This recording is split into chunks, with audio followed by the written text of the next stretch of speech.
Estamos ya en directo en la tercera mesa de 3 que hemos organizado en el ciclo de mesas redondas en Keiretsu Forum, en Comunidad Valenciana y Región de Murcia.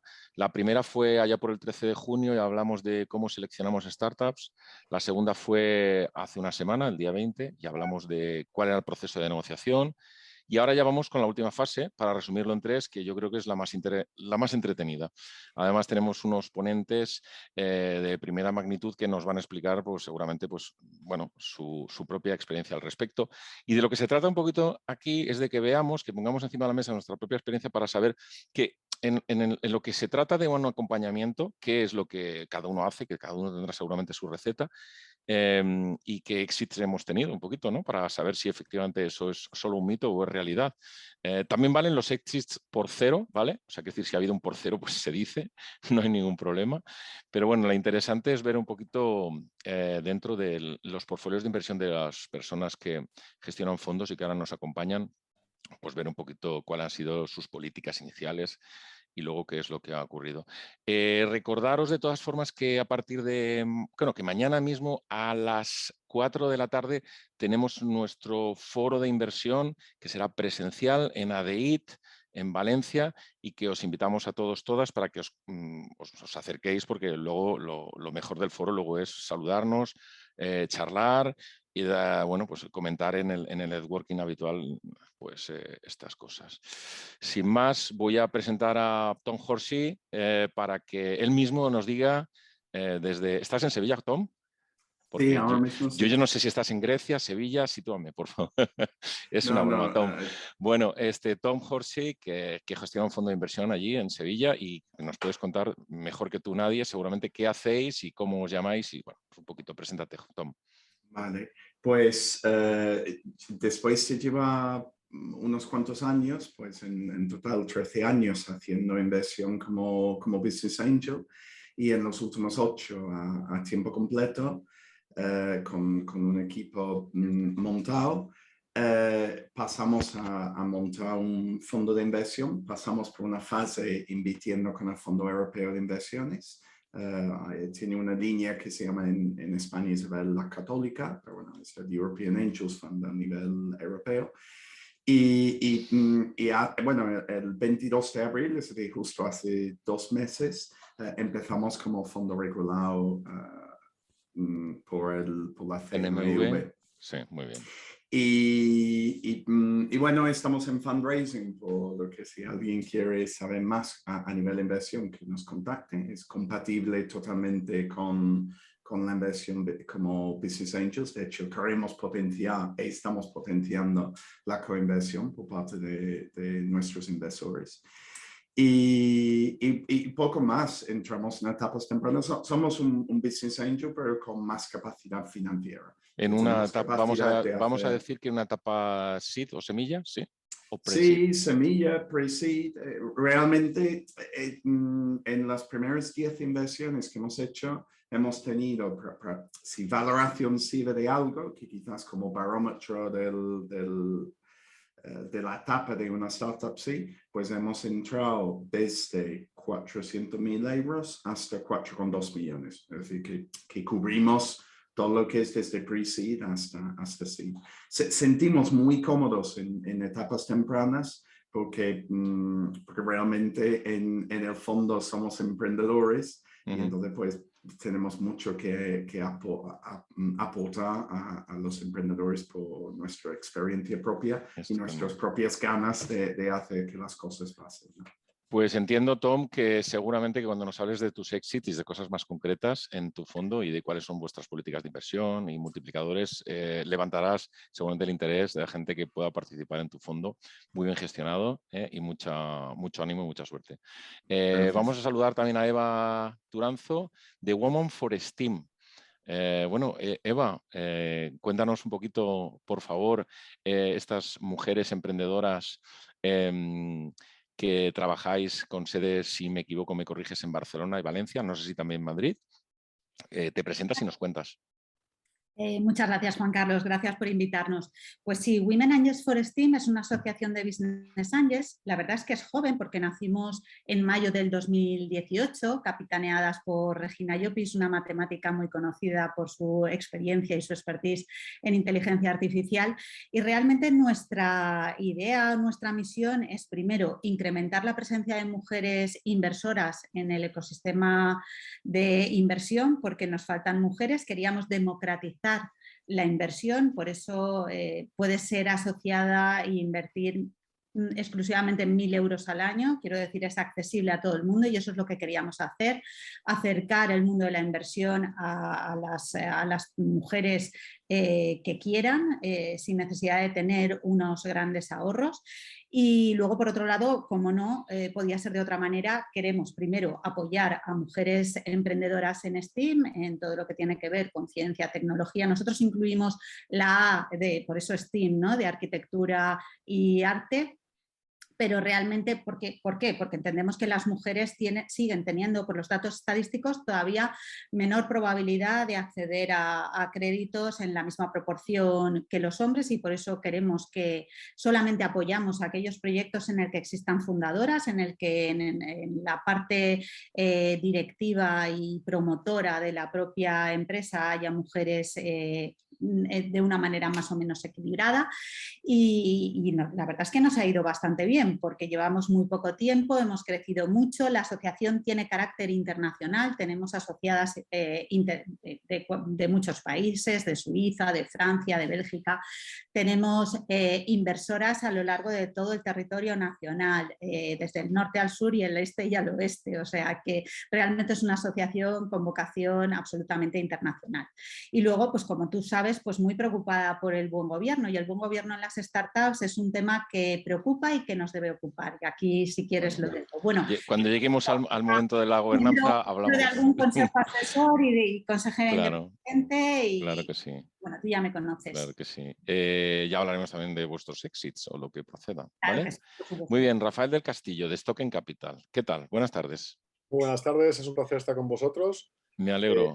Rafael, adelante, bueno, cuéntanos. Os cuento brevemente para que veáis mi perfil, ¿no? Yo creo que mi perfil a lo mejor se distingue un poco más del resto. Yo soy abogado, soy licenciado en Derecho, hice el doctorado en Capital Riesgo, o sea que he estado desde el punto de vista de asesoría acompañando a muchas empresas y siempre está muy vinculado al emprendimiento. Y en base a eso hemos fundado Stocken Capital, ¿no? Que es una herramienta a la que luego pues, tendremos ocasión, ¿no? de ver más detalles, en la que ayudamos que a las empresas puedan financiarse y facilitar entrada y salida de socios. Luego veremos, ¿no? Pues, de qué manera se hace, pero ya os adelanto como spoiler que usamos tecnología blockchain para facilitar y democratizar tanto el acceso como la salida, ¿no? Sobre todo, la gran pregunta siempre es no cómo entramos ni cuándo entramos, sino cómo vamos a salir, cuándo vamos a salir y cómo lo vamos a gestionar de forma eficiente, ¿no? Entonces creemos que nuestra propuesta es muy interesante en ese sentido. Un placer. Bueno, realmente los medios, vosotros con las nuevas tecnologías los ponéis, las decisiones ya las toman, si eso, los VCs cuando van a entrar, y lo único que igual facilitáis ese trasiego o esa salida en el momento más oportuno, dándole esa liquidez que entiendo que habéis venido para dar. Pero luego ya, si quieres, entramos en más detalles y vamos a seguir con Isabel, la última y no por ello menos importante, panelista de hoy de la tercera mesa redonda. Isabel, directora de la Fundación de Estudios Bursátiles y Financieros en Valencia. Isabel, ¿qué tal? Buenas tardes. Muy buenas tardes. Adelante. Encantada de estar con vosotros en la mesa redonda, con tantas caras conocidas y amigos. Pues igualmente, Isabel, cuéntanos, aunque sepamos muy bien lo que hace la fundación, seguramente que habrán personas entre los que nos escuchan que les gustaría conocer un poquito más esa institución y todo lo que toca o atañe a esta tercera mesa, pues, en fin, experiencia que puedas un poquito tú darnos. Muy bien, pues la Fundación de Estudios Bursátiles y Financieros nació en 1990. Estamos especializados en mejorar la educación financiera y, bueno, pues tenemos programas de finanzas sostenibles, también de finanzas de impacto, de estudios jurídicos y tenemos un premio anual de divulgación financiera desde el año 2003 y además ayudamos haciendo una labor de mentoring en proyectos de impacto social como, por ejemplo, Fundación Novaterra, que lo hemos presentado en varios congresos académicos europeos. Y recientemente estuvimos hablando sobre banca pública y todos los programas que ha habido enfocados dentro de lo que ha sido el COVID-19. Y la verdad es que bueno, pues nos preocupa el impacto social de las finanzas, el humanismo también en las finanzas, y siempre queremos ver ese corazoncito detrás de la inversión, de manera que además de conseguir rentabilidad, no está reñido con mejorar la sociedad. Y al contrario de lo que a veces se piensa, que con la inversión de impacto sacrifica rentabilidad para conseguir impacto, está demostrado que hay inversiones de impacto que no solo consigues ese impacto social positivo de mejorar esa sociedad del futuro, sino que además no sacrifica rentabilidad. Estupendo, Isabel. Pues muchas gracias por la introducción y seguramente tendremos oportunidad de desarrollar un poquito más todo el tema de sostenibilidad, inversión de impacto, etcétera, etcétera. Bueno, voy a abrir la mesa redonda ya una vez todos y todas presentados con igual la pregunta más, no sé, más típica, ¿no? Que podríamos lanzar a una mesa y es... voy a empezar por Tom. Tom, no te importará que empiece por ti, más que nada porque te tengo arriba en la pantalla. Y te quiero preguntar, vosotros cuando en el fondo negociáis y ya os vais a sentar para materializar ese acuerdo de inversión, es decir, para firmar, de momento ante notario, luego ya veremos si Rafael nos da alguna opción distinta, pero de momento vamos a dejarlo ante notario. ¿Ya sabemos a qué plazo a priori vamos a hacer el éxito o pretendemos hacer el éxito? ¿3, 5, 7 años? ¿De qué plazos estamos hablando, Tom? Vamos a ver, las estadísticas ponen que estamos hablando entre 5 y 7 años, ¿no? Si entramos en una etapa temprana. Claramente depende mucho de la rentabilidad que queremos sacar del proyecto, del nivel de crecimiento del proyecto y hasta depende un poco, bueno, depende mucho del sector donde está el proyecto, ¿no? Es decir, que hay algunas inversiones que haces, que se hacen, que son un poco jugar al juego de las startups, ¿no? Es decir, una startup que está levantando dinero con cierta rapidez, que quizás ese juego se ha quedado anticuado en los últimos 2 meses. Pero antes de eso había como un juego que había startups que eran muy buenos levantando dinero y cada vez que se levanta dinero, más o menos, se solía, por lo menos, no sé si la nueva circunstancia habrá cambiado esto, pero más o menos se multiplicaba por 3, 4, 5 veces la valoración. Entonces, podrías hacer una jugada donde dice de aquí a 2 rondas, que podrían ser pues entre 2 y 3 años, pues puedo salir a un múltiplo de 6 con un descuento, pues salgo a 3, ¿no? Es decir, que había ese juego, hay luego el tema de las empresas que realmente están montando un negocio en un modelo más sostenible que eso, es que es realmente donde nos metemos nosotros. No hicimos ese juego que acabo de decir, pero existía y conozco muchos inversores que lo han hecho. Pues nosotros nos metemos en un modelo más sostenible donde muchas veces tienen más complicaciones levantando dinero, pero es decir, más problemas. No son tan buenos levantando dinero porque no son las superestrellas de rock en el mundo de capital riesgo, pero tienen modelos de negocio que son mucho más fuertes, mucho más sostenibles. Y allí, pues, sí que entras en los Eso 5, que estás diciendo, Tom, 7 es muy interesante. Porque de hecho, bueno, os invito a que en cualquier momento no hace falta que yo haga preguntas y se contesten, sino que cada uno puede intervenir libremente cuando quiera.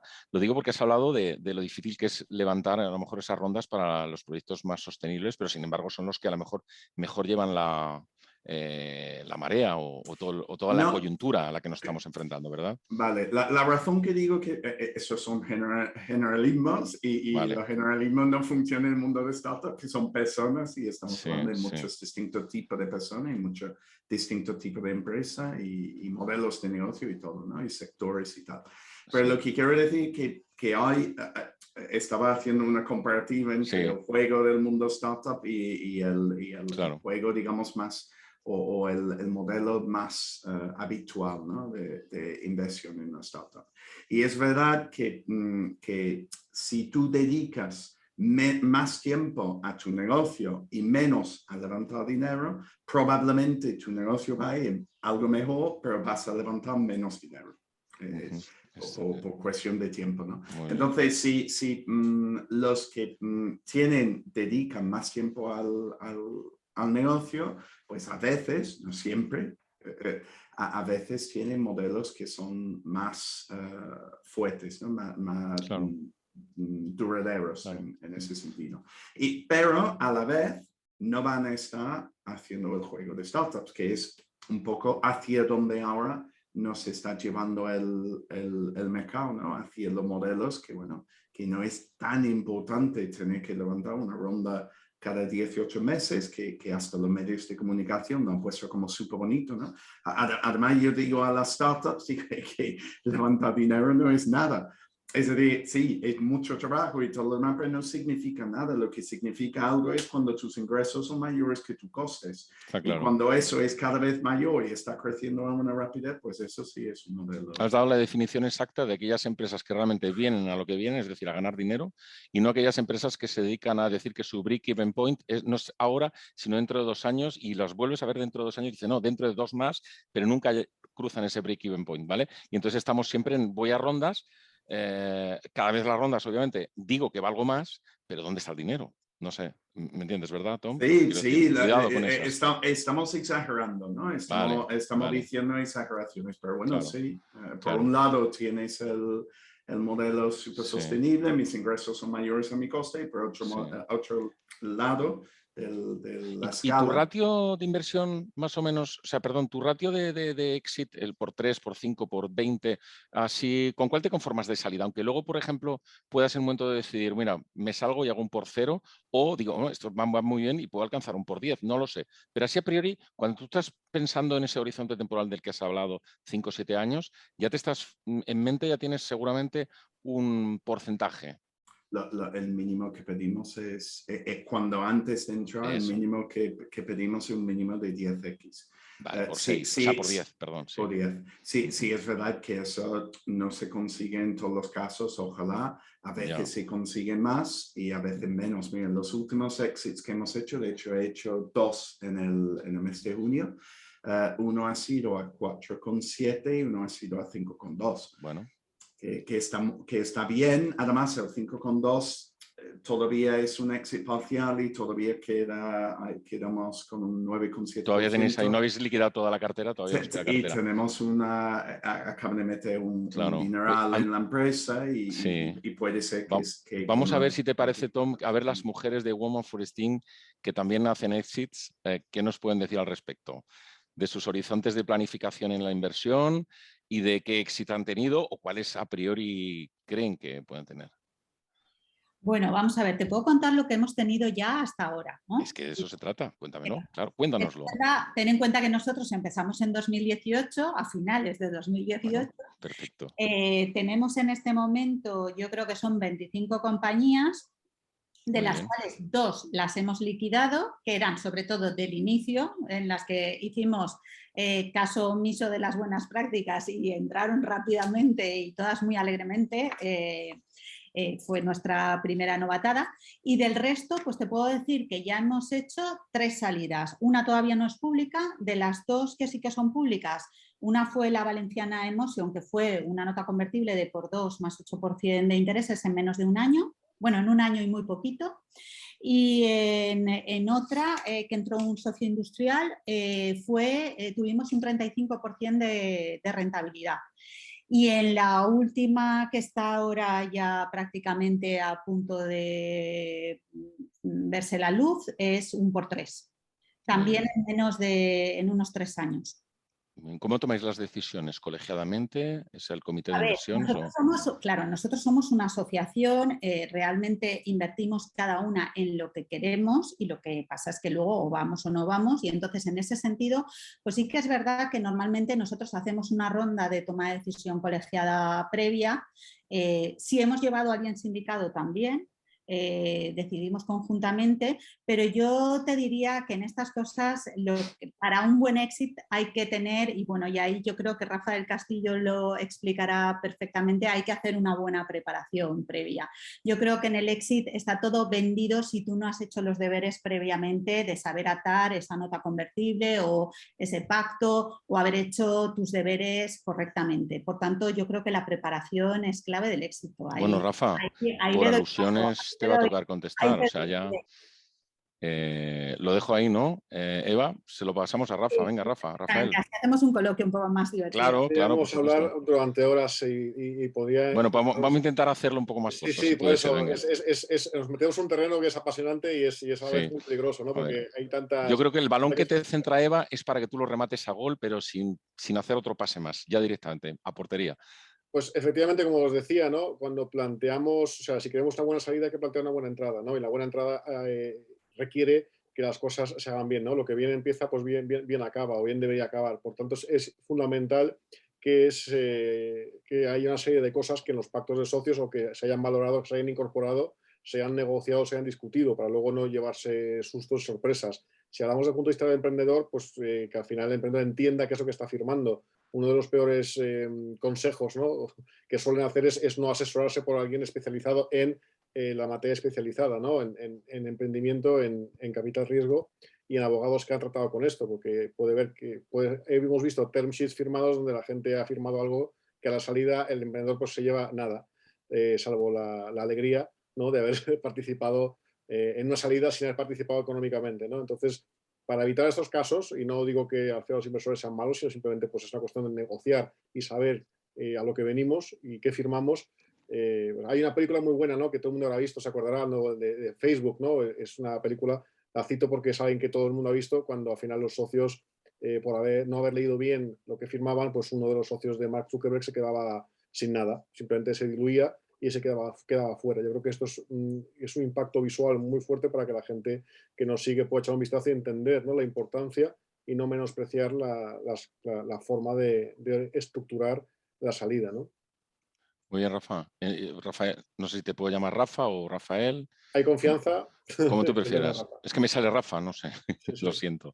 Será porque oigo a Nadal últimamente mucho con Wimbledon y todo el mundo habla de Rafa. Pues nada, luego de todas formas, si quieres, damos un pasito más allá en la introducción de lo que es el blockchain en todo esto, ¿verdad? Para darle una pincelada un poquito más, a lo mejor más específica, ¿no? Sí, yo sí que quería hacer un Isabel, comentario claro. respecto a lo que estabais trasladando de garantizar un buen éxito, ¿no? Bueno, pues lo cierto es que hay que definir un equity story atractivo desde el principio y, bueno, pues poner en valor el proyecto y avanzar en ello. Nosotros, en el tema de la inversión de impacto, más allá de un por 2, por 3, por 5, lo importante es la intencionalidad, es decir, el proyecto que tenga una intención pues, vinculada a los ODS o vinculada a mejorar el planeta o mejorar la sociedad. Y entonces esto, bueno, pues ya está en sí en la carta de intenciones, ¿no? Y bueno, pues en toda la negociación, bueno, pues podrá hablarse de cláusulas, de temas concretos, pero sí que es cierto que mientras haya un acuerdo de intenciones y en el caso del impacto es más sencillo porque se navega en la misma dirección, pues ya digo que más allá de los múltiplos lo importante es la intencionalidad. Y habitualmente sí que es verdad que en el caso de la sostenibilidad o en el caso del impacto, de la inversión de impacto, los proyectos son más largos, pero también tiene todo el sentido del mundo, ¿no? Y bueno, pues eso de que haya mayor número de años ayuda a ver esa cohesión de todos los que están en el barco. Es decir, bueno, pues no es esto de toma el dinero y corre, no es esto de estoy un año y me voy o la primera ronda y me forro. Entonces, bueno, pues realmente es otro enfoque, es otra historia y afortunadamente las personas que invierten en inversiones con impacto lo tienen muy claro y, insisto, no es filantropía, no es un tema de no ganar dinero, por ejemplo. Hay una web que conoceréis de plataforma de financiación alternativa que se llama Bolsa Social y que promete a los inversores un 8% anual. Entonces, no es un tema de que los inversores sacrifiquen la rentabilidad porque sea inversión de impacto, ni muchísimo menos. para nada, y la conocemos.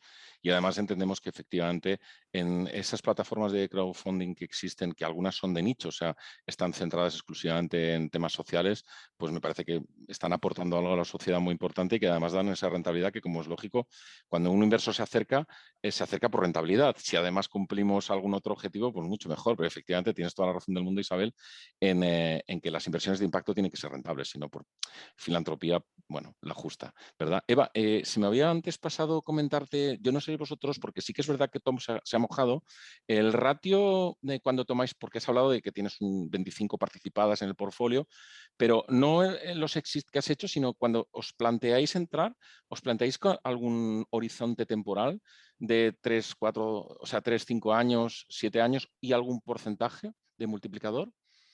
No, para nosotros, bueno, nosotros en el análisis que hacemos de la compañía sí que es verdad que primero para nosotros tenemos una criba muy importante y es que la compañía tiene que cumplir con los criterios de nuestra misión. Si no es una empresa que tiene un claro objetivo STEAM o un claro propósito en esa dirección, nosotras en principio no, lo podemos valorar a título particular, pero no entraría dentro del portfolio de la propia asociación. Y por tanto, bueno, yo sí que pienso que las empresas en las que invertimos ya per se tienen un impacto importante en el sentido de que van a crear riqueza, van a generar empleo y para nosotros eso es fundamental. Además van a impactar porque todo el tema de STEAM tiene un carácter claramente innovador y es una palanca realmente decisiva a la hora de transformar la sociedad. Para nosotros el propósito de las empresas es importante, pero también es cierto que nosotros no tenemos ningún carácter de ONG, ni tenemos claro nuestra misión y nuestro cometido y se analiza y se estudia con ese sentido y con esos ojos de saber... ¿Tenéis alguna política definida? Es decir, mira... La empresa sí, tenemos una política definida para analizarla, tenemos un comité de seguimiento de inversiones de todas nuestras participadas, tenemos una herramienta en la que las participadas tienen que subir trimestralmente una información muy exhaustiva para que nosotros tengamos un análisis. Ese es el seguimiento y el acompañamiento. Tenemos unos semáforos donde sabemos cómo va la empresa y desde luego nosotros no mentorizamos si no nos lo pide la compañía. Lo que siempre estamos es accesibles, disponibles y apoyando los proyectos que realmente en los que creemos y que creemos que tienen un valor importante. Normalmente nosotros sí que tenemos un horizonte y un retorno cuando son notas convertibles o cuando hemos analizado la formación y la capacidad que tienen el resto de inversores y cuando tenemos claro, bueno, pues el tipo de proyecto, cuánto dinero necesita para escalar, en qué momento va a necesitar un socio industrial o en qué momento va a necesitar una siguiente ronda. Eso también lo analizamos y efectivamente lo tenemos en cuenta, pero no es un tema decisivo que importe a la sociedad seleccionar el que sea más o el que sea menos para entrar. Yo creo que ahí nosotros elegimos también un poco el... O sea, que no os prefijáis ningún multiplicador. O sea, quiero decir... Bueno. A ver, nosotros tenemos claro que si el proyecto, de hecho, además, si ha pasado todos los filtros y se pasa a todas las asociadas, ya son las asociadas las que voluntariamente deciden si van o no van y ahí pues a lo mejor puede haber un grupo de 20 que perfectamente les interesa esa tecnología o les interesa ese tipo de servicio o ese tipo de proyecto o ese tipo de producto o ese tipo de patente. Entonces, en función de lo que estamos analizando, pues cada una es libre de poder decidir dónde va. Estupendo. Y Tom, por ejemplo, que antes ha hablado de su política en su fondo, ¿participas de la gestión de las participadas? Es decir, ¿te involucras de alguna manera, Tom? ¿Os involucráis? ¿Formáis parte del consejo, por ejemplo, en la gobernanza de la sociedad? Sí, ya veo, Eva, que haces así. Sí. No, que va. Intentamos no entrar en los consejos. Intentáis no entrar en los consejos. No entrar. Vale. Sí, ¿por algo en especial? Sí, porque no nos parece una forma óptima de apoyo a la startup. Sinceramente, hay mucho reporting en un consejo y entonces en 1 hora y media pues quizás haces 2 cosas que impulsan la startup hacia adelante, ¿no? Pues esas 2 cosas puedo hacer con 30 segundos y 2 mensajes de WhatsApp, ¿no? un audio de WhatsApp de 1 minuto. Entonces intentamos no entrar en los consejos, pero nos reservamos un observador, un asiento como observador, porque llega un momento como fondo que puede tener un peso relevante en el fondo total y tenemos que hacerlo para controlar y vigilar que todo va bien. Al menos un observer, claro. Exacto, pero no para apoyar la startup. Lo hacemos para proteger vuestra inversión. Para proteger a los inversores, exacto, el dinero de los inversores. Claro. En el apoyo al startup, sí, intentamos ayudar muchísimo, pero como te digo, no a través de los consejos. Bueno, pero de otra manera seguramente, ¿verdad? Dando algún... Sí, continuamente. Charla, consejo, llamada, reunión. No sé. Sí, todo eso y más. Y más. Entonces, y consultoría. Bueno, consultoría, bueno, sí, supongo que todo al fin y al cabo es un estilo de consultoría. No entramos como mentores, no estamos para ponerles ninguna pega ni tal. Nosotros entendemos nuestro trabajo como quitar obstáculos del camino del emprendedor. Si le quitamos obstáculos, ellos van a ir más rápido hacia lo que es su objetivo, que hacer que su empresa funcione, ¿no? En el camino hacia eso. Entonces, pues, intentamos hacer eso a veces es, yo qué sé, escuchando, ¿no? Sí. Hay problemas psicológicos tan importantes como estratégicos muchas veces, y a veces es abriendo una puerta comercial, a veces es ayudando con una estrategia, a veces es, yo qué sé, hace poco monté unas sesiones de máquina de ventas, que al final yo creo que de todas las participadas que tenemos, como 60% entraron. Es decir, que claramente les interesaba el tema. Claro, estupendo. Bueno, Rafa e Isabel, podéis en cualquier momento intervenir. Sí, bueno, al respecto de lo de... Eva, yo sé que quieres intervenir, pero luego deja un segundo a Isabel. Perdón. No, Isabel, adelante. No, al respecto de lo de la participación en el Consejo de Administración, sí que es verdad que la inversión de impacto lleva un análisis previo de stakeholders mucho más profundo. Es un elemento diferencial y entonces ese análisis de stakeholders ayuda a que esté todo el mundo más contento con su rol y con su actividad.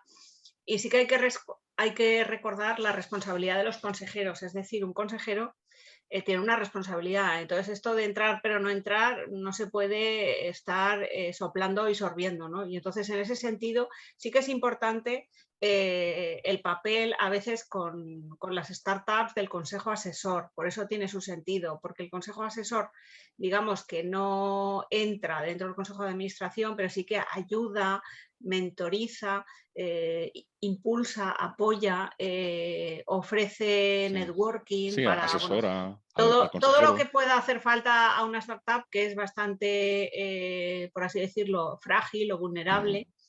Y no incurres en el tema de la responsabilidad. Y luego además es que, bueno, pues normalmente pues si se entra en el consejo de administración de una startup, se entra pues con capital, o sea, se entra para bueno, puede ser independiente, Isabel, no hace falta. Sí, sino bueno, sino que se lo digan a los despedidos de Indra.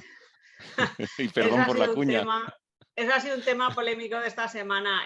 Sí, por supuesto, los independientes, pero los independientes generalmente tienen sentido, como tú muy bien cuentas, Juan Carlos. En el caso de Indra es una empresa cotizada. Las empresas cotizadas sabéis que tienen diferenciada la propiedad y la gestión y entonces necesitan que haya un Superman que salvaguarde a los minoritarios, a los pequeños inversores, y esos son los independientes. Y de hecho, por eso en numerosos países, con estos 30 años que llevamos ya de avance en los códigos de buen gobierno, pues los independientes en muchos países se dice que sean mayoría del Consejo de Administración para preservar a esos pequeños inversores. En el caso de las startups no está tan diferenciada la propiedad y la gestión, muchas veces es lo mismo, los family, fools and friends y compañía, y entonces, bueno, pues no hace falta esa salvaguarda de los independientes, pero por supuesto en una startup un independiente puede aportar muchísimo valor añadido. Claro, estupendo. Y Rafa, ¿qué nos puedes aportar tú? Porque tú estás ahí, digamos, tú eres el brazo legal de todo esto y además de blockchain, pero además tienes tu propia startup y has podido vivir todo esto en tus propias carnes, ¿correcto? Totalmente. Vamos a ver, yo creo que hay dos cosas fundamentales, ¿no? Cuando hablamos, o sea, sobre todo la distribución y atribución de competencias entre lo que es la Junta General y el órgano de gobierno, que hay unos que tienen una serie de atribuciones, otros que tienen otra serie de atribuciones. La entrada o no entrada en el órgano de gobierno, pues es importante, efectivamente, a efectos de responsabilidad, pero también a efectos de control. Dependiendo de la vinculación que tenga el inversor con la sociedad, pues tendrá más o menos sentido, ¿no? Si hay un desembolso de capital, una entrada fuerte de capital, sí que conviene que haya alguien poniendo el ojo, ¿no? Como viene con Tagatom, para ver qué es lo que ocurre, ¿no? Esencialmente, más que nada, para que no haya casos, que los hay cuando hay conflicto societario en la que un señor quiere pedir información por ser socio, por haber invertido, y le dicen que usted no es nadie y espérese usted la Junta. Entonces, para evitar eso y para evitar que ocurran cosas raras, está bien que haya alguien sentado en el Consejo.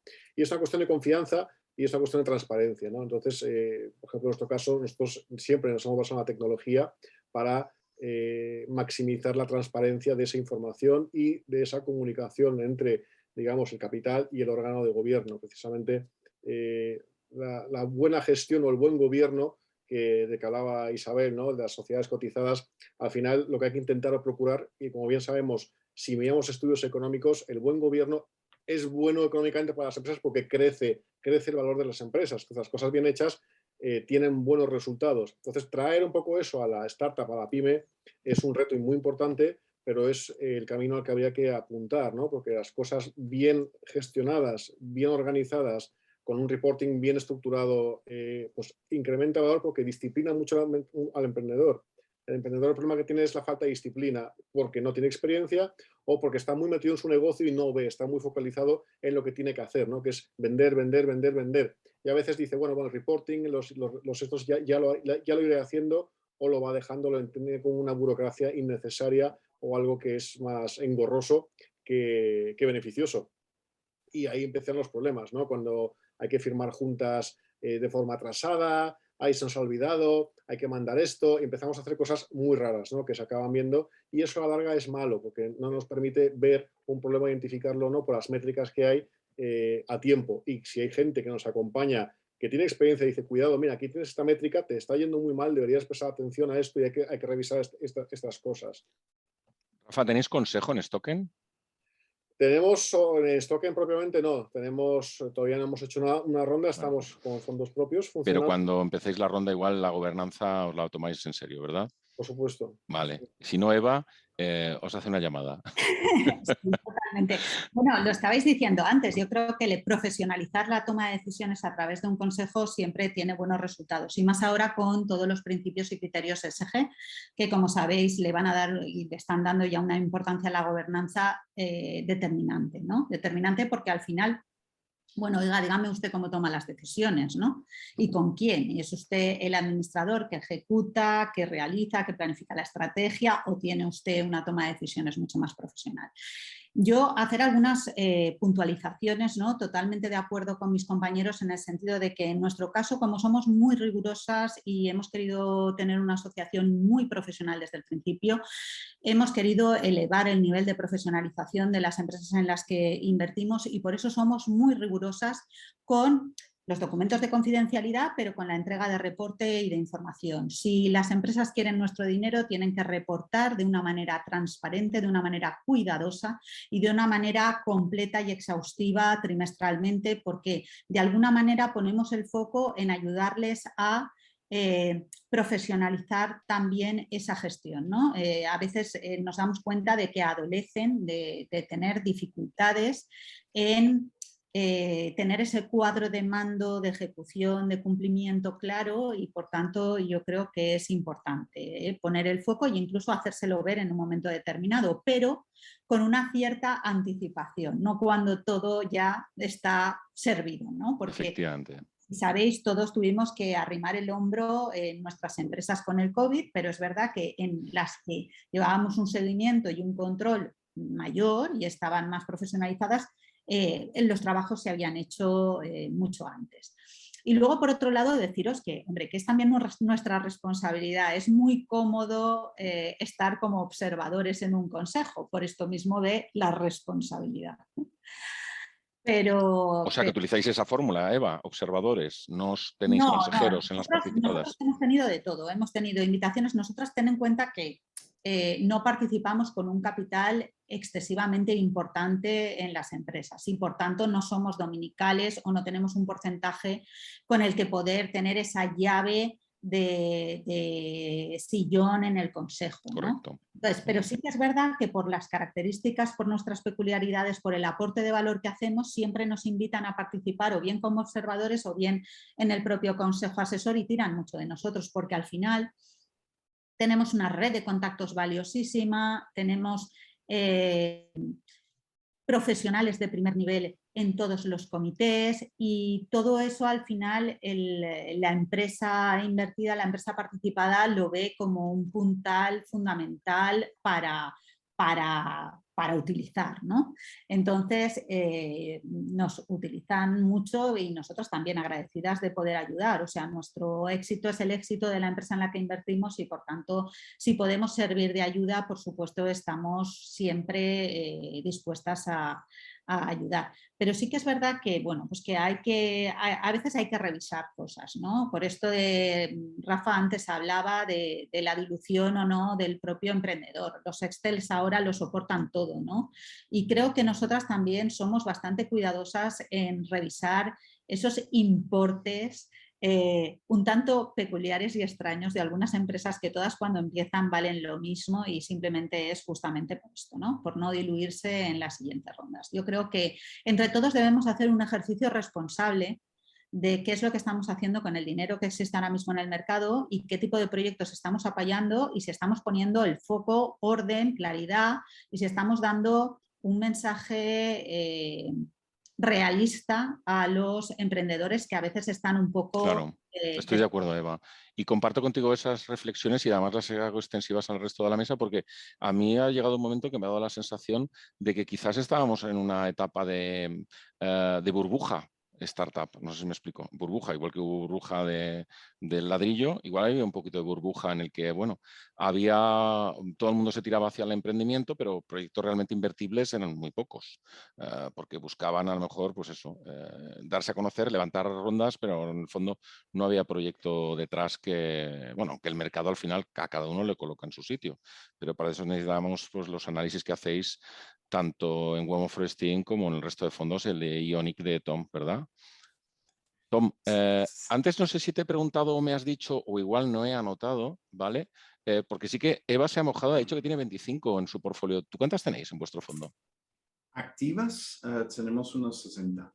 60. Activas. Bueno, no hablemos de las que ya habéis liquidado. Que por cierto, ¿cómo las liquidáis? ¿Por concurso a acreedores o lo vendéis por un euro al founder o cómo lo hacéis? Depende, tenemos normalmente el derecho a vender por un euro y depende, yo qué sé, depende Vale, mucho. vale. Pero digo liquidado y vendido, no todos se han Sí. liquidado, que Claro. entonces sería una ruina total. Sí, no, pero digo porque tú le vendes por un euro y ya se encargará de liquidar el founder. No me metas en ese fregado, ¿verdad? Sí, eso es algo que llevamos, yo que sé, muchos años metido. De hecho, lo copiamos de Grupo Z, fue cuando hicimos uno de estos de Media for Equity, pero hace muchos años, hace como 8 años por ahí.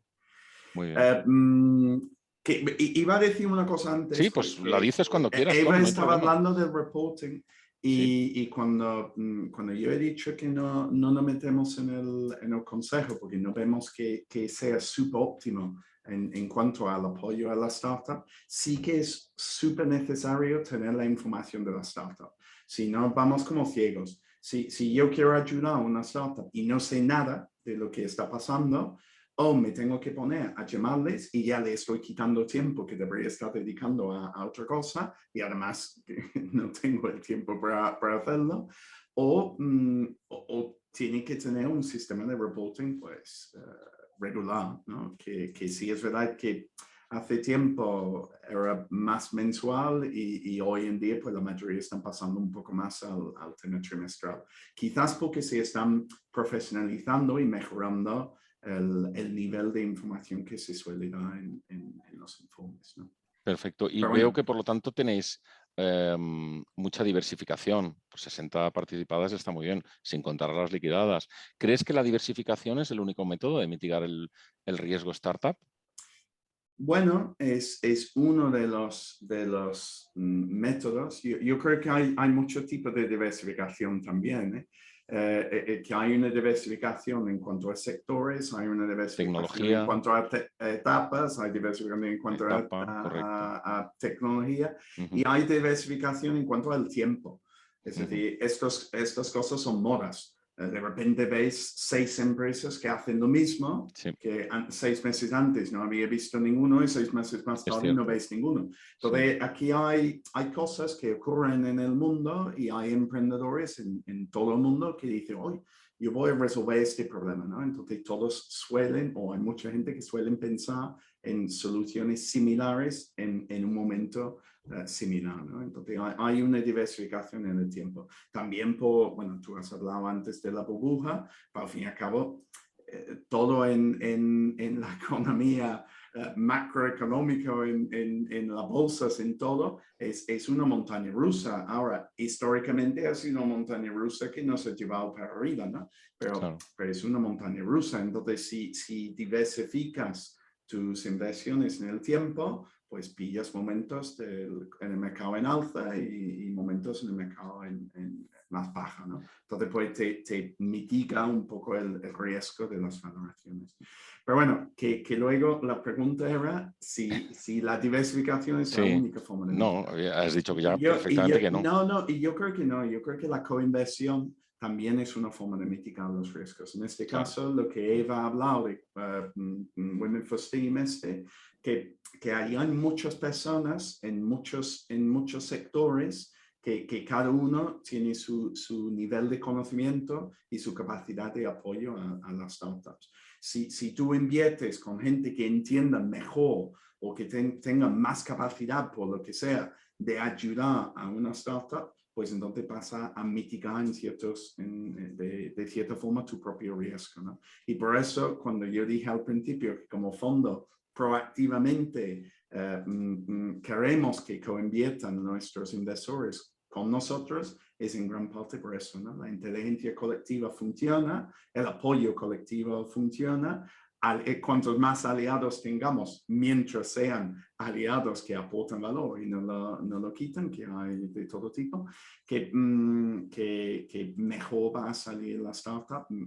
En un momento difícil, más probabilidad de sobrevivir. En un momento mejor, pues más probabilidad de escalar al infinito, ¿no? ¿Qué pensáis la mesa? Lanzo la pregunta en general a la mesa y cada uno me podéis contestar a lo que penséis. Sí que es cierto que ya ha salido y se ha hablado de las notas convertibles. Parece ser que es un instrumento que ahora mismo está de moda. O sea, ya no vamos directamente a atacar el capital social, sino que de repente pues suscribimos una nota convertible que no viene a ser más que una especie de préstamo que luego lo convertimos o no. Porque yo he oído casos en los que me han asegurado el founder, el emprendedor, que se convierte el 100% del capital. Ya veríamos en qué condiciones, y casos en los que no, solo se convierte no sé, el 40 o el 50, el resto se devuelve de verdad. Lanzo esta pregunta, ¿qué pensáis de esta moda de...? Venga, adelante, Isabel. Yo creo que las notas convertibles son uno de los instrumentos más adecuados en las salidas a bolsa. Vamos a ver, cuando tú organizas una salida, por ejemplo, en el MAB, en el mercado de BME Growth, bueno, pues vimos el caso, por ejemplo, de 480, que es una empresa de Castellón. Sí, que está de moda además. Y había 2 family office, pero esos 2 family office, pues efectivamente, con sus bonos convertibles, pues estaban ahí apoyando 480, y cuando luego hicieron la salida a bolsa, evidentemente había ahí un equity y bueno, pues ejecutaron esos bonos convertibles de forma que una parte pasó a ser capital y bueno, pues estás no solo apoyando en la salida, sino que además el crecimiento de la empresa, pues tú estás dentro de los accionistas y entonces tienes esa doble vertiente de bonista y de accionista. Sí que es cierto que el bonista molesta menos, en el consejo de administración no entra y bueno, pues el accionista sí que entra. Entonces es un capital dividido o un corazón partido, que estás un poco entre uno y en otro, pero sí que tiene su sentido. Pero en el caso de las startups, los bonos convertibles a veces pues, pueden ser un caramelo envenenado, ¿no? Y entonces, bueno, pues tienen su lado oscuro, ¿eh? Como todo. El señor letrado, Rafa, ya que hemos tocado notas Efectivamente, como convertibles. dices, esa es la tendencia que se está viendo. Si analizamos hoy distintos tipos de casos, una de las tendencias es por el convertible note. Como importamos todo, también importamos un poco la tendencia de aplicar lo que podemos, ¿no? En España tenemos un instrumento que era el préstamo participativo, ¿no? Con escasa regulación legal, pero presente, que ha sido uno de los preferidos para estructurar. Y siempre queda la estructura más tradicional de entrar en el capital y ver la configuración de las participaciones, ¿no? Al final, qué derechos estamos dando a las participaciones, el voto múltiple, las preferencias que pueda haber, ¿no? Pues al final de liquidación, de reparto de dividendos y demás. O sea, hay muchas formas de estructurarlo, muchas pueden ser mixtas, pueden ser combinadas y dependerá también del tipo de, como decía compañera, ¿no? Isabel, de la etapa y la madurez, ¿no? Si hablamos de una startup en fase muy inicial, pues a lo mejor no tiene sentido según qué instrumentos. Hay que tener en cuenta luego la transmisibilidad, ¿no? Porque hay una serie de instrumentos que son valores negociables, instrumentos financieros, y su emisión, tanto su emisión como negociación, comercialización, está sometida a regulación financiera, ¿no? Eso significa Comisión Nacional del Mercado de Valores. A veces no tiene sentido emitir esa clase de instrumentos porque por la carga regulatoria es muy pesada. A veces hay que tender o buscar métodos más sencillos, ¿no? Pues a veces las participaciones o trabajar con participaciones es más sencillo precisamente por su ausencia, ¿no? y su desvinculación de la regulación financiera. Claro, Rafa, perfecto lo que has traído a colación, porque eso me lleva a una reflexión y yo como inversor, por ejemplo, imagínate que he entrado en una nota convertible, pero de momento no he convertido, está solo en deuda y por lo que sea tengo pues, necesidad de desinvertir. ¿Tengo algún modo de hacer líquido eso? Es complicado, habrá que ver lo que esté pactado. Al final no hay un modelo único y al final es un contrato y lo que hayan pactado las partes, ¿no? Y luego la transmisibilidad pues está condicionada, ¿no? Y sometida pues un poco a los criterios de la negociación. Creemos nosotros que es más sencillo o que es más clásico apuntar a un régimen que ya existe, que es el de sociedades. Al final, la transmisión de participaciones, todo el mundo lo conoce. El estatuto jurídico del socio, todo el mundo lo conoce, qué derechos y obligaciones conlleva, más aquellas que le sumemos con un pacto de socios. Yo puedo hacer todo aquello que me permite la ley, pero le complementamos con el pacto de socios al que hayamos hecho. Esto es la estructura que hemos visto más funcional, aunque a lo mejor no sea la más sencilla, no sea la más rápida, como una emisión rápida de una nota convertible, es esta. Bueno, y entonces la siguiente pregunta es ya obligada. Si Perdona, es difícil. Juan Carlos. ¿Sí? En el tema de notas convertibles. Vale, perdona, Eva. Adelante, sí. Por acabar la ronda, porque Claro, cuando quieras.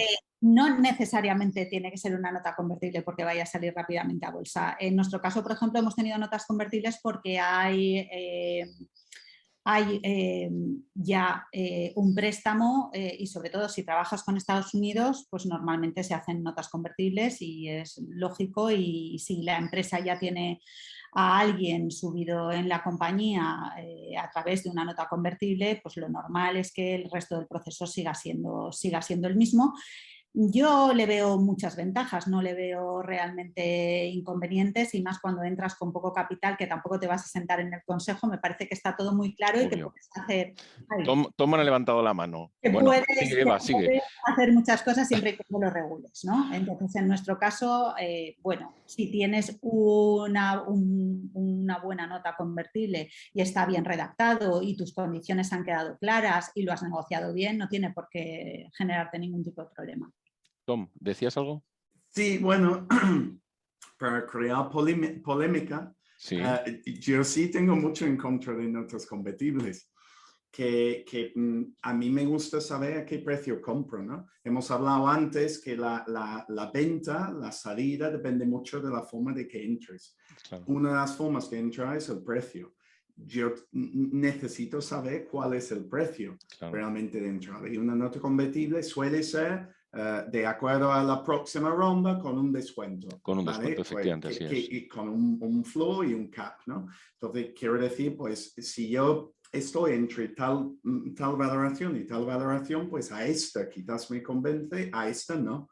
Entonces lo que utilizamos nosotros, en vez de cosas como nota convertibles, últimamente mucho más, porque hay más presión o más posibilidades de presión en cuanto a valoración, son brackets y cosas así. Es decir, que si tú cumples unos objetivos o no cumples unos objetivos que tú has fijado como fundador, o te subo o te bajo la valoración en la cual entro yo, ¿no? Pero notas convertibles no me gusta. Eso es así, Tom. Requiere primero que hayas hecho un buen análisis de la compañía, que realmente creas en esa compañía, que tengas una confianza bastante elevada en el equipo gestor, y si es así, yo sigo diciendo que no le veo ningún tipo de problema. Pero sí que es verdad que a los inversores que únicamente, o sea, si no vas a por el proyecto y vas únicamente, y ahí entronca un poco con lo que estaba diciendo Isabel, si únicamente vas a por el retorno, tú quieres tener cuanto más atado el paquete, y es verdad que es muy difícil valorar, pero también te digo que es muy difícil valorar y que muchas veces entramos con los ojos cerrados en valoraciones muy absurdas. Por tanto, no lo sé, yo creo que hay que ser flexibles, y lo que sí que hay que analizar muy bien es el proyecto y luego revisar muy bien la documentación de tu posición en ese proyecto y revisarla muy bien a la entrada, porque vuelvo a repetir que una buena salida siempre empieza necesariamente por una buena negociación en la entrada, porque si no luego va a ser muy difícil que tú puedas cambiar nada de lo que ya en su día acordaste en un inicio. Eso es un poco como yo lo veo. Sí, sí, pero explico entonces un poquillo mejor del por qué he dicho que la valoración es tan importante. Nosotros recibimos muchos proyectos todos los meses, ¿no? Alrededor de 180 startups de España que encajen dentro de nuestra política de inversión, ¿vale? Es decir, etapas tempranas y equipo en España, dentro de unos ciertos sectores, no sé qué, no sé cuánto. Entonces, vamos analizando, tenemos como un flujo de 5 fases. Llegan al final de la fase y tenemos unas puntuaciones que hemos estado haciendo hasta ese punto, ¿no? Por lo cual nos permite, por las puntuaciones, más o menos comparar peras y manzanas, porque cada startup es una fruta distinta. Cuando lleguemos a ese punto, tenemos que tener, ya que yo sé que esto vale 80 puntos y esto es 80 puntos, pero una pera y una es una manzana, ¿cuánto me vale la pera? ¿Cuánto me vale la manzana? Y si yo en un caso tengo una nota convertible que puede valer X o 2X o 1,6X y en el otro sé que vale un X, pues al final me voy a donde tengo el precio exacto, ¿no? Entonces ese es nuestro problema. Sí, es verdad que luego hay proyectos superestrella donde dice, oye, el CAC me cuadra, y entonces voy a entrar sí o sí. Cualquier cosa por debajo me vale, obvio. Claro, exacto. Si el CAP ya te vale, cualquier cosa por debajo vas a decir que sí. Cualquier cosa vale, pero quiero decir que añade una complicación que en una etapa temprana a mí no me gusta mucho. Claro. Y Rafa, más o menos esto que se está viendo ahora del sí, no en notas, ¿tú cómo lo estás viendo en tu experiencia profesional? Es decir, ¿asesoras más rondas donde hay una nota convertible por medio? ¿En qué porcentaje? ¿O las rondas tradicionales de equity sin más? Depende, es decir, como decía, la tendencia es cada vez más porque la gente lo pide, lo conoce, habla de notas convertibles. ¿50-50 o todavía 60-40? Yo lo que veo es 50-50. Queda mucha gente todavía muy tradicional que va hablando de capital, de participaciones y de cómo, cuántas participaciones, con cuántas participaciones tienen que emitir para luego poder venderlas. O sea, viene mucho eso, ¿no? También. Entonces yo diría que es un 50-50. Y que, como decía, cada proyecto es único, es diferente y cada etapa en la empresa es distinta y para puede haber múltiples soluciones, una combinación de soluciones para cada proyecto. O sea, no podemos decir que esto es dogma de fe y hay que hacer siempre esto, ¿no? ¿Y cómo les digitalizas el capital social? Y peor todavía, o mejor todavía, ¿cómo consigues que el registrador, ¿vale? Permita que se haya digitalizado un capital social y que esté en la blockchain? A ver, explícanos esto, por favor. Nuestra solución es bastante sencilla, ¿no? Nosotros, digamos, nuestro gran reto era cómo acercamos la innovación tecnológica que posibilita blockchain, cómo podemos acercar eso con el régimen actual, ¿no? Cómo podemos estar dentro de la legalidad y garantizar seguridad jurídica, pero aplicar la innovación. Entonces, partiendo de esa base, hemos tirado, digamos, de lo que nos permite ya la ley, que mucha gente lo ha infrautilizado. Poco saben que existe en la ley de sociedades de capital la noción de página web oficial de la empresa. Eso lleva en la ley desde que se publicó en 2010, que era provisional, y se publicó y ahí está. Porcentaje de empresas que lo han aplicado, casi ninguna. Y no lo han aplicado hasta que llegó un poco el COVID, la gente empezó a ver y dice, oye, yo no tiene sentido que tenga la gente trabajando en mi casa, pero que para la Junta General tengamos que venir a votar a mano alzada. Es un sinsentido. Y es cuando la gente empezó a ver que eso se puede hacer, empezó a explotarlo. Nosotros partimos de esa base que nuestra legislación ya permite, y más con el desarrollo legislativo de los últimos 2 años, el gobierno telemático de la entidad. Y ahí entramos en la relación telemática completa, ¿no? entre los socios, el órgano de gobierno y de todos los stakeholders que están involucrados en esa relación. Porque al final la sociedad como tal es un contrato, y como contrato es un acuerdo interno que regula lo que quieran las partes. Si las partes quieren comunicarse telemáticamente, es decir, por correo electrónico u otros medios a través de la página web, ¿por qué no hacerlo? ¿No? Eso es lo que nos permite la ley claramente.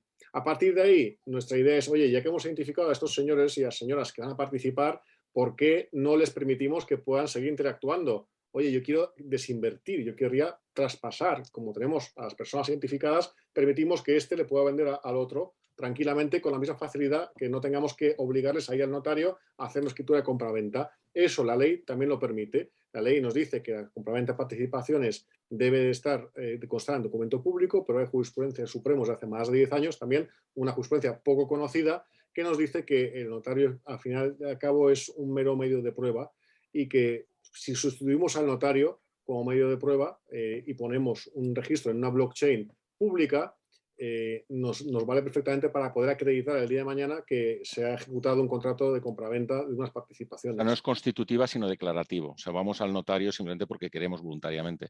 Pero no constituye el mero hecho de ir al notario ninguna constitución de ningún derecho. Podríamos sentarnos tú y yo, firmar un contrato privado de compraventa y eso tiene plena validez. El único problema es vamos a probar, ¿no? O sea, al final es una cuestión de prueba. Podríamos incluso hacer una compraventa verbal de participaciones y tendría validez. Al final es cómo lo probamos. Como todo, que hay contrato. Al final, mucha gente se olvida, ¿no? Cuando nos intercambiamos correos, alguien lanza un pedido y dice, ok, y luego le llega la factura y dice, oye, yo no lo he pedido. Y dice, estás confirmado en ok, que estás de acuerdo con esto. Claro. Mucha gente se olvida que eso es una vinculación contractual porque estamos dando nuestro consentimiento por escrito, ¿no? O sea, a unas condiciones, y eso tiene fuerza de ley entre las partes. ¿Y crees que los inversores entonces ahora, una vez descubran la tecnología blockchain por la cual sus exits van a poder ser de alguna manera digitales sin necesidad de acudir a tradicionalmente al notario, ¿tú crees que eso ya está teniendo eco o todavía no se conoce? ¿O puede ser la fórmula para que sea mucho más sencillo el exit? ¿Qué opinas? Creo que hay un gran camino por andar todavía, ¿no? Hay un gran labor de evangelización, de educación, de dar a conocer, porque la gente, por desgracia, asocia blockchain a Bitcoin, ¿no? Y Bitcoin claro. Es un caso de uso, pero no es el único, ¿no? Es el caso de uso más famoso, pero no es el único caso de uso que existe para blockchain. El registro de información societaria y de transacciones en blockchain es un caso de uso perfecto, ¿no? Trazabilidad, pues esto es lo mismo, se basa en hacer una trazabilidad de actos societarios y de contratos, y efectivamente creemos que es una nueva vuelta de tuerca lo que era el crowdfunding, ¿no? Que supuso una revolución donde permitimos que, gracias a la tecnología, mucha gente, muchos pequeños inversores pudiesen participar en una serie de proyectos que antes les estaban vetados. Esto es una nueva vuelta de tuerca en la que cada empresa puede hacerse y gestionarse su propio crowdfunding sin necesidad de acudir a un intermediario financiero. Yo, para mí mismo, puedo levantar capital y puedo gestionar mi entidad de forma digital. Igual que las grandes sociedades cotizadas, ¿no? Puedo tener mi rincón del inversor, pero con una fracción del coste que supone hacer un despliegue completo de infraestructura hecha ad hoc, ¿no? Isabel, ¿habías levantado la mano o me ha parecido? No, simplemente un tema añadido que también es importante. Los sistemas de voto, por ejemplo, en el blockchain no se pueden retocar y tal y como decía muy bien Rafa, ofrecen mucha más fiabilidad. Y entonces, bueno, pues a veces cuando hay voto en distintas ciudades y tal, con el tema de blockchain, pues ofrece mucha más seguridad para, por ejemplo, sociedades internacionales o incluso, bueno, nosotros que estamos vinculados a la Asociación Española de Fundaciones, también, bueno, pues hay votaciones que se hacen por blockchain y que, bueno, pues ayudan a que haya más tranquilidad por parte de los que han votado. Claro. Eso es Pero, una realidad completa, ¿no? Efectivamente, como decía Isabel, o sea, el voto telemático, el poder garantizar que yo he votado y ese voto está registrado correctamente y haya prueba de ello es muy importante. Y facilita también, si ahora que hablamos siempre salir al exterior, de buscar inversores de fuera, que gente de fuera pueda participar, entrar en las startups españolas, porque si no, hasta ahora un señor, una señora tenía que sacarse el NIE en su país de origen, cogerse un avión, venir al notario y poner el dinero en la mesa. Y eso es muy incómodo, sobre todo si hablamos de pequeñas inversiones. Si hablamos de unas inversiones muy grandes, pues tiene sentido. Para inversiones pequeñas eso era un freno y era uno de los puntos que ponía en el ranking de Doing Business in Spain, ¿no? Donde si conseguimos eliminar eso, subiríamos, escalaríamos, ¿no? Y las últimas novedades de Crea y Crece, ¿no? Y Emprende, las novedades legislativas que están en camino, van a esa tendencia, ¿no? De eliminar la parte de NIO, facilitar lo que lo puedan sacar notarios, que se pueda digitalizar mucho más y mucho más rápido para que podamos escalar, ¿no? en atractivo inversor. Pero ¿podríamos aterrizar un poquito el concepto? Es decir, para toda la audiencia que a lo mejor lo de blockchain le suena muy lejano, ¿eso dónde se mira? O sea, hay que explicar dónde se mira, porque claro, alguien que dices, no es que usted votó X, ya, pero hay actas, enséñame el acta, y es el acta. O usted vendió una compra, una participación a no sé dónde, enséñame la escritura. Vale, pero cuando hablamos de blockchain, la gente necesita saber eso de blockchain, no qué es, sino dónde se mira, dónde se comprueba. No vamos a dudar que efectivamente el blockchain es inmutable. Vamos a partir de ese axioma, pero a partir de ahí, ¿dónde puede mirar un inversor esas cosas, las votaciones, las compraventas? O sea, ¿eso dónde se ve? En la plataforma que ofrecemos nosotros, ahí vienen las actas tradicionales, los votos, la convocatoria de junta, viene todo en el formato tradicional, solo que abajo viene con un hash, que es, digamos, una marca única que se registra en blockchain, que es único para un momento temporal único, para un documento único, ¿no? Que puede garantizar que realmente ese documento se ha producido en un momento y se puede comprobar. Entonces, la blockchain pública que utilizamos, que es Stellar, ¿no? Permite comprobar ese hash y ver si es verdad o no es verdad lo que se está diciendo y acreditar de esa manera que un hecho se ha producido en una fecha determinada. A partir de ahí podemos discutir, ¿no? Si me han quitado la clave y lo han hecho sin que yo supiera, me he confundido.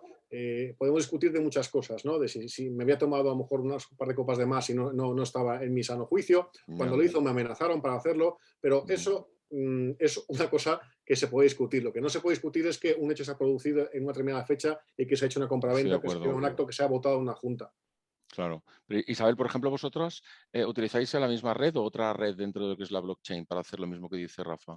No, realmente es una plataforma y al final a veces se dice, vulgarizando un poco, simplificando, que es una base de datos descentralizada, de manera que todos tienen la base de datos, todos tienen el acta, todos tienen el documento. Ya, claro. Pero de todas formas, tiene alguien que haber de intermediario para que coloque un interface, si me equivoco, me corriges, Rafa, de tal manera que traduzca todo eso que está en la blockchain a algo visualmente entendible.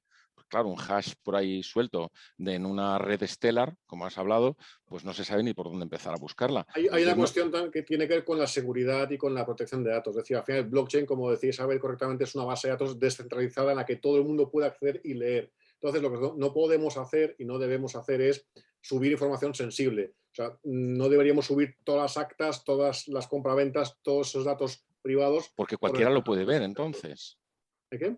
Cualquiera lo podría ver. O sea, Cualquiera lo podría perderíamos... ver. Efectivamente, Claro. eso sería grabar información de forma eterna e inmutable en una red pública, ¿no? Entonces, lo que se está haciendo por protección de datos es que nosotros como plataforma tenemos ese documento, le damos acceso a nuestros servidores a los clientes, pero lo que tenemos especialmente es en la parte que, digamos, que se ha grabado ese documento, digamos, se ha hecho una foto temporal y exacta de ese documento y se ha subido esa información, digamos, traducida a números a la blockchain para comprobar la veracidad de ese documento. Es un poco cuando nos descargamos cualquier documento de administración pública, ¿no? Una notificación de Hacienda o cualquiera de otros, abajo hay un código El CSV. código seguro de verificación, ¿verdad? Exactamente, que si lo metemos podemos decir, este documento es válido. Pues más o menos Sí, el sistema es exactamente el mismo, en que podemos verificar si eso vale o no vale. Correcto. ¿Y vosotros en el mercado que habéis creado a través del cual se puede comprar y vender participaciones sociales de startups, ¿vale? ¿Las transacciones se hacen en criptomoneda, en algún tipo de criptomoneda o cómo se hacen las transacciones? Todavía no hemos ¿Lo habéis empezado? incorporado, está en nuestros planes, las transacciones Vale. se hacen en euros, al final... De momento en euros, vale. En euros, con un custodio de una entidad de pago registrada en Banco de España, y facilitamos precisamente, pues, es un poco, si habéis visto los interfaces de las entidades de crowdfunding y las PFPs, pues es un poco el mismo sistema, ¿no? Es algo muy visual, muy sencillo, donde la gente no tiene que conectar billeteras, monederos, no tiene que complicarse, es muy sencillo conectarse, poder meter fondos y poder interactuar. A futuro, obviamente, entendemos que hay mucha demanda y muchos clientes nos lo han pedido, que incorporemos las criptomonedas como medio de pago o como aportación no dineraria en una sociedad, ¿no? Sería interesante que pudiésemos aportar nuestras criptomonedas al capital de una empresa para que la empresa pudiese gestionarlos, utilizarlos, o que pudiésemos convertir, ¿no?, esas criptomonedas en euros en participaciones de una sociedad. Y estamos trabajando en ello y yo estoy seguro que este año lo podremos poner a cabo. Perfecto, muy bien. Y Tom, ¿nos puedes decir algo de tu reciente visita a Grecia y del Business Angel Summit? Así que se puede decir. Sí, ¿Alguna conclusión? Sí. Pues me pediste 3, entonces lo tengo aquí. Entonces el primero fue, y Eva lo ha comentado antes, que la inversión de impacto y hasta cierto punto la inversión angel muchas veces son muy similares, por no decir muchas veces lo mismo, depende en cómo definamos impacto. Y esto otra vez con Eva, pero bueno, también Isabel, que hacen falta más mujeres en el sector. Estadísticamente, las startups que tienen una fundadora dentro del equipo fundador suelen tener más probabilidades de éxito.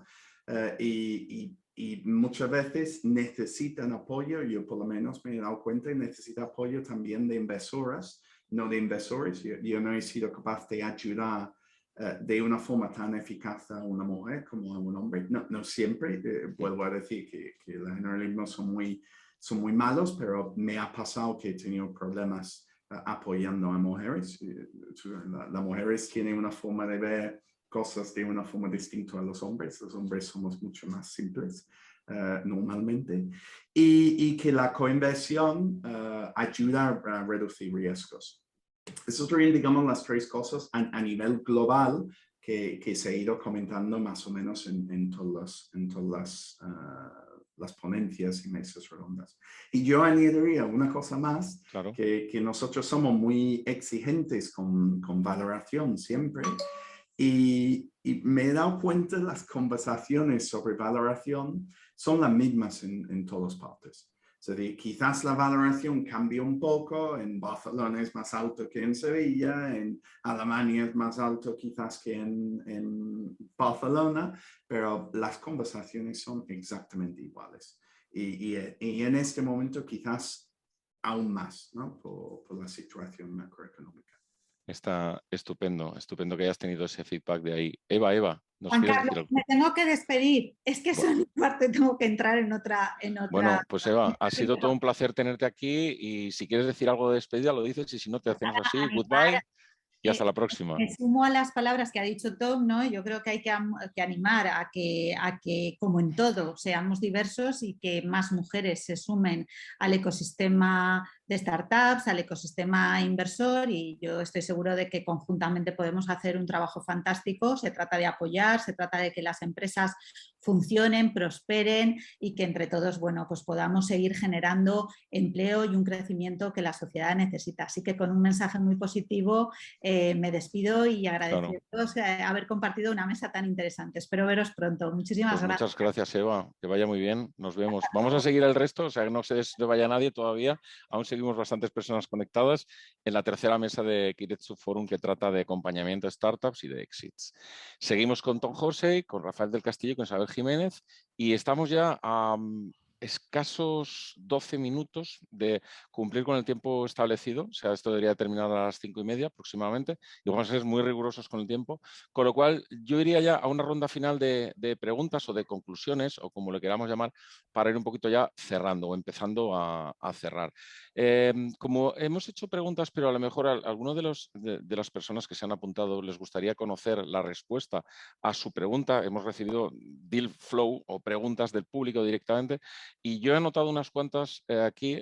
Una es el blockchain en el campo legal, que creo que Rafael ya ha explicado un poquito, que estamos todavía en pañales, estamos iniciando el camino, que hay mucho por recorrer y llegará algún día entonces en el que a lo mejor nos podamos intercambiar los títulos sin ningún problema a través de tu plataforma o de las que surjan, o hasta incluso, quién sabe, si hasta incluso se regulan algunas ya de forma institucional, ¿vale?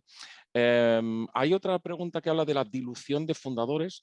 Yo entiendo que esa pregunta ha sido respondida ya desde el momento que hemos empezado a hablar todos aquí de las notas convertibles, de que precisamente es un instrumento muy bien traído, que tiene sus ventajas, tiene sus inconvenientes y sobre todo, entre otras, que no provocan una dilución, al menos a priori, de los fundadores. Y luego la estrategia de exit y el follow-on, la diversificación, creo que también se ha hablado de esto, porque nos han planteado en sus fondos tanto Tom como Eva, pues bueno, lo que estaban ellos haciendo. El cap table y la sindicación de participantes, no sé si ahí a lo mejor hay algo que puedas decir tú, Tom, que se te ocurra respecto al cap table o la sindicación. Creo que has hablado algo de antes de coinversión, pero ¿hay algo que quieras añadir en esta pregunta que nos lanzan? Pues mira, últimamente hay muchas formas de financiación que son equity free, ¿no? Siempre lo ha habido. El más tradicional y el más común probablemente es ENISA en España. Sí, claro. Pero bueno, hay ahora desde Ritmo hasta Outfund, hasta Capchase, hasta Bupos, hasta, yo qué sé, hay un montón de distintas formas de financiarse sin perder equity, Diluir. sí, sin diluir. Y en cuanto al, por lo cual yo creo que son todos muy válidos, son caros, normalmente muy caros, pero bueno, que depende. Hay momentos que eso es mejor y hay momentos que es peor, ¿no? Depende en cada empresa, en su nivel de crecimiento, en sus posibilidades de levantar dinero con equity o con otro tipo de financiación y tal, ¿no? Y en cuanto al cap table, en general, pues sí es verdad que un problema a veces es el hecho de que hay el cap table demasiado amplio, ¿no? Que hay demasiados inversores. Pequeño accionista, claro. Sí, eso a veces causa problemas, sobre todo en fases más avanzadas.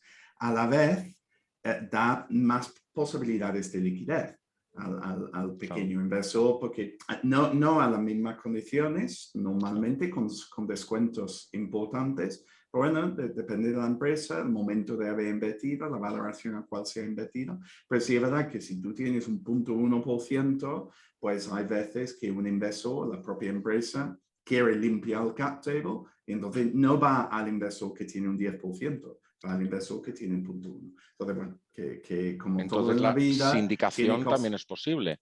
Ahí, en esos Sindicación casos en de los que, votos sí es claro, posible, sí. el cap table muy diversificado, muy pequeño, muy atomizado, y entonces realmente a lo mejor necesitamos para bueno, dejar de referencia a unos cuantos accionistas, habría que sindicar a los más pequeños, ¿verdad? Y a lo mejor esa podría ser Sí, una si buena se solución. sindica, pues resuelve cierto problema, pero quiero decir que aparte de la sindicación, que en sí es el derecho a voto, ¿no? Pero hay veces que tener un pequeño porcentaje te da más opciones de liquidez. Claro, claro. ¿Sabes? Que es una cosa para tener en cuenta, que normalmente no lo hablamos, ni lo comentamos, ni lo pensamos, pero ahí está. Bueno, y Isabel, en ESG y sostenibilidad, ¿tú has podido encontrarte algún proyecto en el que parecía todo, o sea, muy buen proyecto, muy buena idea, muy buen equipo, pero sin embargo que está viviendo a espaldas de un compliance o sea, digamos, en materia de sostenibilidad? Y si has podido tú a lo mejor conocer de primera mano algún ejemplo en el que tú pudieras intervenir o hablar con los emprendedores. Sí, bueno, con el tema de ESG lo primero que hay que decir es que la E, la S y la G cada una son su nombre y apellidos y no tienen absolutamente nada que ver. Entonces, al hacer un batiburrillo o una sopa de letras, pues tiene su problema. Tiene su problema porque hay que ser más humildes y más poco a poco, step by step. Y entonces a veces hay empresas que dicen que tienen ESG y no tienen las tres. Entonces, desde luego, si no tienen la G, es horroroso, porque la G es como la columna vertebral. Entonces la G es el basics, ¿no? Y además la G debería estar ya integrada. Hemos hablado en esta mesa redonda de la importancia no solo de la gobernanza, sino de la rendición de cuentas, de la transparencia. Todo eso es la G. Entonces la G, digamos que es la primera, es la A del alfabeto del ESG. Y luego están las otras dos, la E y la S. Y entonces, bueno, sí que es verdad que antes hablabas de si había burbuja de startups en el 2020 con la pandemia, hubo un boom de la inversión social porque de repente nos dimos cuenta de lo importante que eran las personas, lo importante que era la sociedad y entonces sí que hubo bastante avidez y bastante abundancia de liquidez, que eso es malo, buscando proyectos de inversión sociales y no había tantos. Entonces, claro, había dinero para todos, pero no todos eran ¿Tú crees que igual es que ese fondo necesitaba ponerse la etiqueta ESG, por eso buscaba ser sí, de alguna manera? Bueno, también ha habido greenwashing, entonces ha habido controversias. Respondiendo a tu pregunta, ha habido controversias. Cuando había desequilibrio o había asimetrías y había empresas que tenían muy desarrollada la E y poco desarrollada la S, vimos el caso, por ejemplo, de Amazon, la controversia que tuvo con los contratos basura, que, bueno, esto le supuso penalizaciones en los índices internacionales. Entonces, resumiendo, la E, la S y la G se tienen que abordar por separado. Hay que acercarse con humildad y con paciencia. Es un tema de largo plazo, con lo cual son carreras de años. Y bueno, en España hemos tenido dos casos de empresas punteras que se acercaron a la ESG con mucha humildad y con un enfoque de largo plazo. Una fue Iberdrola y otra fue Inditex. Ahora ya hay bastantes más, pero sí que es verdad que como no hay una estandarización tampoco de las métricas, se va avanzando en la estandarización de las medioambientales. Las métricas sociales todavía están mucho más verdes, mucho más jóvenes, pues realmente hay que avanzar en esa estandarización. Y bueno, pues es una buena noticia que este año ya haya habido 2 multas de greenwashing a una entidad bancaria y a una entidad aseguradora este mismo trimestre, una en Europa y otra en Estados Unidos, porque bueno, pues si ya se empieza a multar, ya se empieza a hacer ese filtro final de decir, bueno, esto está bien, esto no está bien y esto está muy mal. Entonces, realmente yo creo que es un avance en la estandarización. Es muy positivo que haya bastante interés en los proyectos de ESG.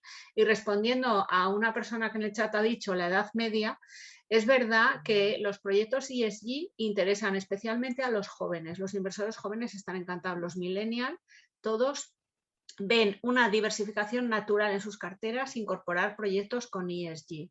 Y dentro de los ESG, pues a mí les tengo particular cariño a los proyectos de impacto social porque creo que realmente son más tangibles, ¿no? Y en ese sentido, y más alcanzables tampoco. A lo mejor con pocos recursos quizás podemos atacar a la S.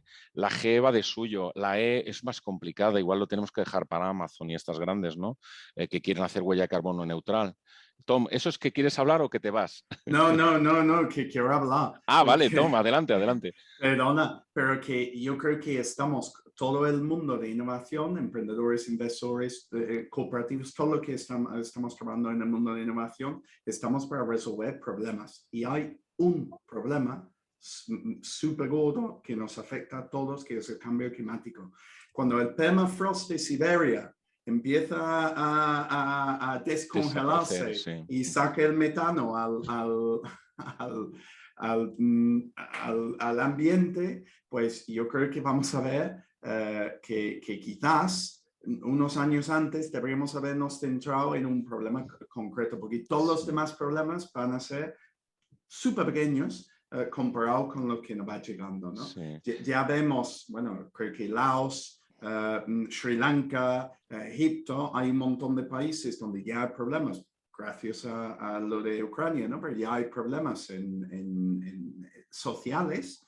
Hay más de 100 millones de refugiados a nivel mundial por primera vez en el mundo. Cuando esos son 2.000 millones, ya veremos nosotros qué es lo primero que va pasando. Van a subir primero los niveles del mar. Primero van a empezar a llegar los 2.000 millones a los sitios donde haya comida porque no lo tienen en sus casas. Entonces, bueno, que eso es... Estoy de acuerdo, Tommy, tienes toda la razón del mundo. Y lamento oír esas palabras porque en el fondo el planeta no espera a nadie, el planeta sigue su curso y mientras que nosotros a lo mejor nos preocupamos por a ver de qué manera reportamos, qué estándar utilizamos, de qué manera hacemos mejor o peor, o sea, quiero decir, nos perdemos entre la letra, el planeta sigue perjudicándose y en vez de hacer acciones o políticas encaminadas de verdad a cortar el chorro de ese cambio climático, simplemente pues, estamos ahí jugando con los decimales de a ver si cómo reporto yo para que parezca que he reducido, ¿no, Isabel? Eso es lo que me preocupa es a que mí. estamos Yo ahí, no soy experto estamos en ello. Sí, impacto, hay una lucha en los reportings, simplemente en los estándares de reporting, que ya que ha sacado antes Isabel la cuestión, aunque a lo mejor se sale un poquito de lo que es el ámbito de la mesa, pero sí que es cierto que ahora dice EFRAG que quiere sacar sus propios estándares europeos, cuando GRI, que es el por antonomasia, digamos, el más utilizado, sobre todo en cotizadas, está todo el mundo reportando en GRI. Bueno, pues no sé cómo acabará esta cosa, pero en definitiva, bueno, lo que sí que se ve es que estamos en una lucha entre Europa y Estados Unidos a ver cuál es el que se impone. Esto me recuerda a la lucha entre VHS y Betamax de los vídeos, ¿vale? Pero esto parece lo mismo. Al final no sabemos cuál es el estándar de reporting que vamos a utilizar. En cualquier caso, pues es lo que sí que está claro es que tenemos que llevar a cabo acciones ya cuanto antes. Y sin más, una ronda de despedidas. Tom, Rafa, Isabel, porque estamos en punto y ya pues es momento de despedirse aquí y dejar esta mesa. Tom. Pues muchas gracias por la invitación. Espero que algo he ayudado con mis palabras y bueno, encantado de sí, quien quiera que se conecte conmigo claro, y ya está. Muy bien, Rafa. Lo mismo, sumarme al agradecimiento por esta invitación, haber compartido una tarde tan agradable con vosotros y que espero que algo útil hayamos aportado desde el punto de vista Por supuesto, jurídico. de eso se trataba, de enriquecer la mesa. Muchas gracias, y que a vuestra Isabel. disposición para cualquier cosa que queráis hablar sobre tecnología en general o sobre gobierno, sociedades, inversión. Yo siempre encantado, son mis temas que más me apasionan. Por supuesto, Rafael, contaremos contigo, sin duda. Isabel. Pues agradecer muchísimo a Keiretsu Forum su labor de divulgación de la financiación y de las startups a escala internacional y particularmente a Juan Carlos, el excelente moderador, por hacerlo en la Comunidad Valenciana y poner a disposición de los oyentes la Fundación de Estudios Bursátiles y Financieros. Tenemos una web con un montón de descargables, un montón de actividades y encantados de ayudar en la inversión, ayudar en la educación financiera, que también hemos ayudado en la mesa redonda de hoy, y en el mundo apasionante de la inversión. Sin duda que sí, Isabel. Me consta como antiguo alumno que he sido de la Fundación y ya nos unen muchos años de amistad. Bueno, pues saludo a los tres. Nos vemos próximamente. Muchas gracias por vuestra participación. Hasta la próxima.